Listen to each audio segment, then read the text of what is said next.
Subscribe video ini jika bermanfaat dan like video ini.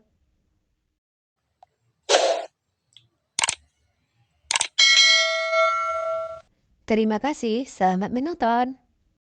Assalamualaikum warahmatullahi wabarakatuh.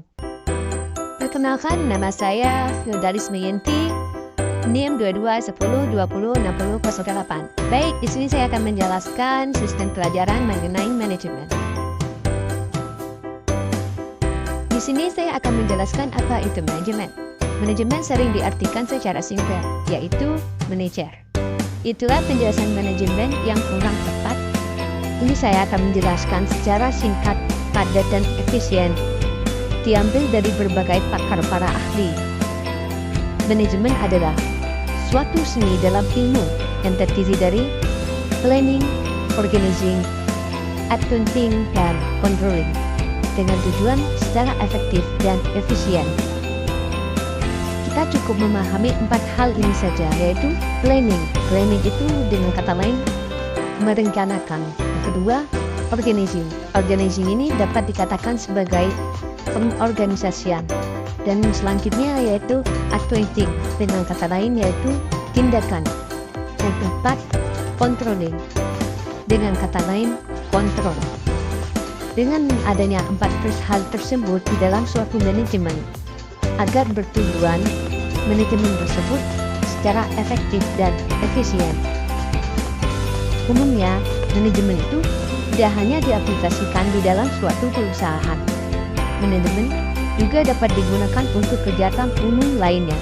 Nah, saya akan mengambil contoh secara umum saja, yaitu kegiatan kepanitiaan lomba di suatu pendidikan ataupun perguruan tinggi.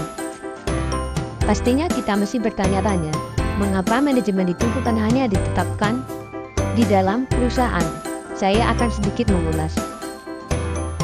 Di suatu pendidikan maupun perguruan tinggi, pastinya ada dong badan-badan khusus yang internal di dalam suatu pendidikan maupun perguruan tinggi, yang lebih gampangnya disebut dengan sebutan organisasi. Organisasi tersebut pastinya memiliki program kerja, yaitu sering disebut dengan proker bulanan maupun tahunan. Saya mengambil studi kasus tentang program kerja lomba kreatif video yang diadakan di suatu perguruan tinggi. Nah, si ketua organisasi ini akan memplanning atau dengan sebutan merencanakan bagaimana alur lomba tersebut. Lalu dibentuklah organisasi dengan sebutan organisasi. Biasanya di dalam suatu organisasi tersebut sudah ada bagian bidang masing-masing.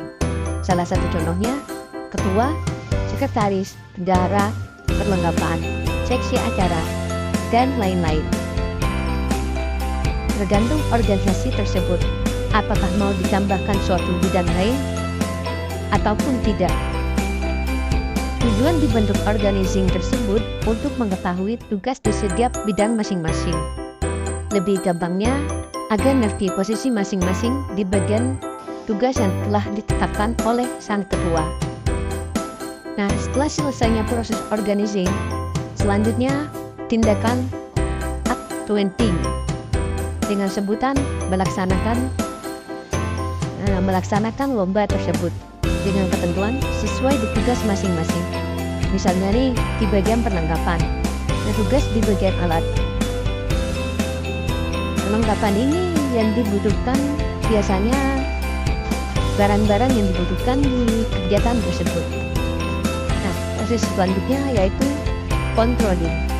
Dalam bagian ini, ketua panitia melakukan kontrol yang dimana bertujuan atau memastikan berjalannya kegiatan tersebut apakah sudah sesuai di tugas masing-masing ataukah ada hal yang lain yang terlewatkan. Begitulah kurang lebihnya. Nah, begitulah sekilas tentang cara kerja manajemen atau suatu ilmu ketika kita terapkan di dalam suatu event kepanitiaan lomba.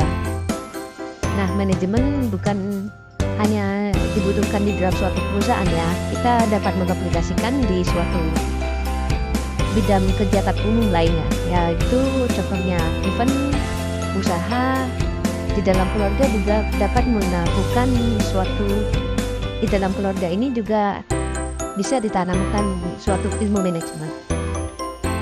Dengan adanya 4 hal tersebut, yaitu planning, organizing, advancing, dan controlling, kegiatan lomba tersebut akan berjalan secara efektif dan efisien.